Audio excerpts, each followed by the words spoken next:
Look at your hands right now. Look at your phone screen.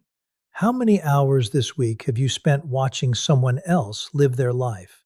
How many minutes have you lost scrolling through profiles, measuring your career against a colleague, analyzing why someone else got the recognition, or quietly burning with resentment over someone who seems to be winning effortlessly while you struggle in silence? Here is the cold, brutal truth of behavioral mechanics. Your attention is your primary biological currency.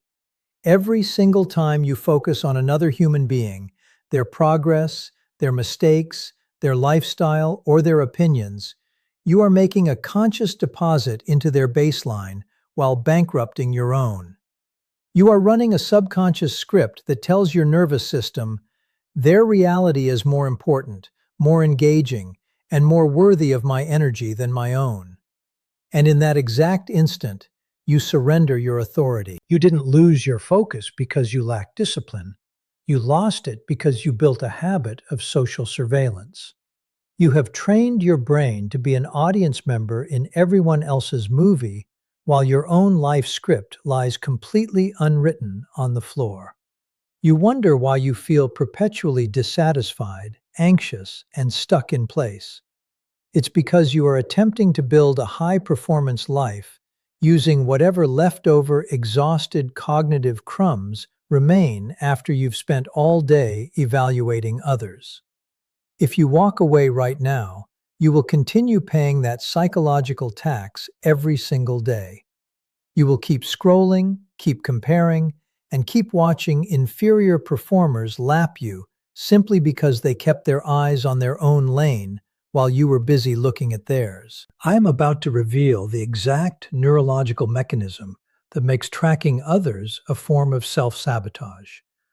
I will show you why social comparison activates your brain's threat response system, and I will hand you a three-part operational protocol to instantly sever your reliance on external metrics. Stay through to the end, and you will learn how to lock your focus into an impenetrable vault. Walk away now, and you remain trapped in the audience. The choice is yours. Every human being has a finite supply of daily cognitive bandwidth. It governs your ability to make high-level decisions, regulate your emotions, and execute difficult tasks. When you orient your mind toward other people, whether you are competing with them, judging them, or obsessing over their perception of you, you create an immediate leak in your nervous system. Your brain interprets social comparison as a high-stakes survival event. It triggers a subtle spike in cortisol, narrowing your perspective and forcing your physiology into a reactive posture. You are no longer operating from an internal engine. You are reacting to an external signal. You have handed someone else the steering wheel of your cognitive focus. Why do we look at others? Because watching someone else is easy. It requires zero friction, zero accountability, and zero risk of personal failure. Fixating on another person's life, critiquing their flaws, or envying their success is an automated defense mechanism engineered by your brain to protect you from the uncomfortable reality of your own unexecuted work. It feels like productive mental activity, but in reality, it is purely an escape route from the tension of your own ambitions. When you judge another person, your brain receives a cheap, artificial hit of moral superiority. But when you look back at your own desk, your own bank account, or your own physical baseline, nothing has changed. The work is still undone, and the gap between who you are and who you could be has only grown wider. Every second you spend monitoring, judging, envying, or obsessing over another person's progress is a direct, irreversible drain on your finite daily cognitive bandwidth. To understand the severity of this issue, you must evaluate human attention not as an abstract thought, but as a limited biological resource managed by your central nervous system. Your prefrontal cortex has a fixed daily capacity for decision-making, creative focus, emotional regulation, and high-level execution. When you direct that cognitive currency outward, whether by scanning someone else's social profile, analyzing their career trajectory, or silently comparing your current position to theirs, you trigger a immediate metabolic cost inside your brain. You are expending precious glucose and neurological energy on an external variable that you have zero direct control over. In doing so, you send an unequivocal subconscious signal to your own nervous system. This other person's reality is more significant, more urgent, and more worthy of my energy than my own. This outward expenditure of attention creates a severe internal status inversion. Human psychology operates on implicit hierarchies of focus. Whatever receives your primary attention becomes the dominant authority in your mental landscape. The moment you lock your gaze onto a competitor, a colleague, or an adversary, you surrender your position as the driver of your own life and voluntarily step into the role of a passive observer. Your brain registers this shift and immediately adjusts your internal chemistry. It initiates a subtle threat response, elevating cortisol levels and narrowing your perspective to focus on the external trigger. Instead of operating from a state of calm internal sovereignty, where your goals dictate your actions, you slip into a reactive posture where your mood, self-worth, and momentum are held hostage by the choices and circumstances of another human being. You effectively outsource your emotional stability to someone who may not even be aware of your existence. Watching and tracking others creates an involuntary submissive feedback loop that systematically trains your nervous system to react to external markers rather than driving internal momentum. In mammalian behavioral mechanics, there is a fundamental law governing attention and dominance. The subordinate always watches the superior, while the superior remains entirely focused on their own objective. The moment you develop the habit of constantly monitoring the actions, successes, opinions, or failures of those around you, your subconscious mind interprets this behavioral pattern as an admission of lower status. You are signaling to your central nervous system that the external environment contains the primary drivers of your survival and success, effectively conditioning yourself to operate in a perpetual state of hyper-vigilant observation. This observational habit rewires your default neural state from one of proactive creation to one of passive, anxiety-driven reaction. This observation trap functions through the biological activation of mirror neurons and social monitoring circuits deep within the brain. When you continuously watch another person execute their life, your brain instinctively simulates their experience, burning valuable cognitive energy to process their trajectory instead of mapping your own. Worse still, if you observe them achieving a goal you desire, your brain registers the gap between your current physical reality and their external result as a direct social threat. This perceived threat triggers a microspike of adrenaline and cortisol, shifting your physiology out of a calm, grounded baseline and into a subtle fight or flight state. Over time, living in this heightened state of social surveillance exhausts your nervous system. You become emotionally volatile, easily swayed by ambient opinions, and dependent on external feedback just to feel secure in your daily choices. Furthermore, being stuck in an observational posture paralyzes your ability to take decisive, high-friction action. Action requires an internal locus of control, a deep, unshakable conviction that your choices are the primary cause of your outcomes. But when your attention is trapped in watching others, your locus of control slips outward. You begin waiting for external permission, looking for social consensus, or checking to see what everyone else is doing before you allow yourself to move forward. You start calibrating your pace, your standards, and your ambitions to the room around you, effectively capping your potential at the average level of the group you are observing. You become an audience member in your own life, sitting in the dark, reacting to the performance on stage, while your own potential remains completely unexpressed and dormant. True psychological authority is forged when your daily metrics, behavioral standards, and physical posture are calibrated exclusively against your previous self, completely ignoring ambient social noise. The vast majority of individuals navigate life using an external calibration system. They evaluate their speed, success, and worth by scanning their immediate social environment to see where they sit relative to the crowd. If the people around them are slacking off, they allow their own standards to drop, feeling a false sense of security simply because they are slightly ahead of an underperforming group. Conversely, if they encounter someone far ahead, they sink into anxiety and self-doubt.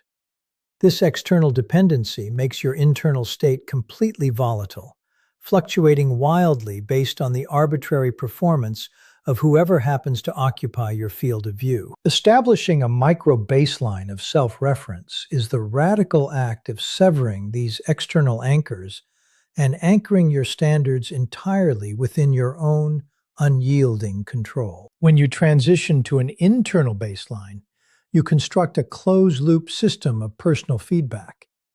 Instead of asking how you stack up against a colleague, a competitor, or a peer, your operating question becomes brutally specific. Did your execution today surpass your baseline performance yesterday? This shift changes the entire neurobiology of your growth.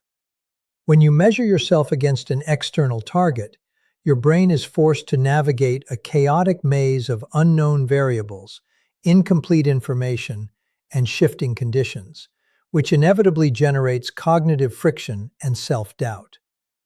But when you measure yourself strictly against your own historical data, your focus duration, your physical output, your emotional discipline, and your task execution, the equation becomes entirely objective, precise, and actionable.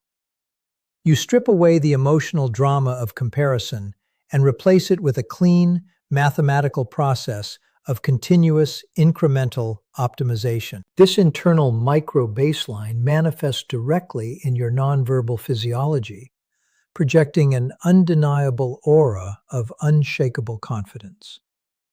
A person who calibrates externally is constantly leaking micro-behaviors that signal social anxiety. Quick, darting eye movements to gauge reactions, adjustments in posture to match the dominant person in the room, and hesitant vocal cadences that seek implicit approval. But when your baseline is strictly self-referenced, your physiology shifts into absolute stillness. Your gaze remains locked and steady because you are not scanning the room for validation. Your posture remains grounded and open because your status is held internally, and your movements become slow, deliberate, and powerful. The human brain is hardwired to recognize this total lack of external seeking behavior as a primary marker of high status and authority, instinctively deferring to the individual whose baseline remains completely unaffected by the social landscape. Fixating your eyes on someone else's flaws, failures, or successes is rarely a matter of innocent curiosity. It is an automated psychological defense mechanism engineered by your brain to protect you from the intense friction of facing your own unfulfilled potential.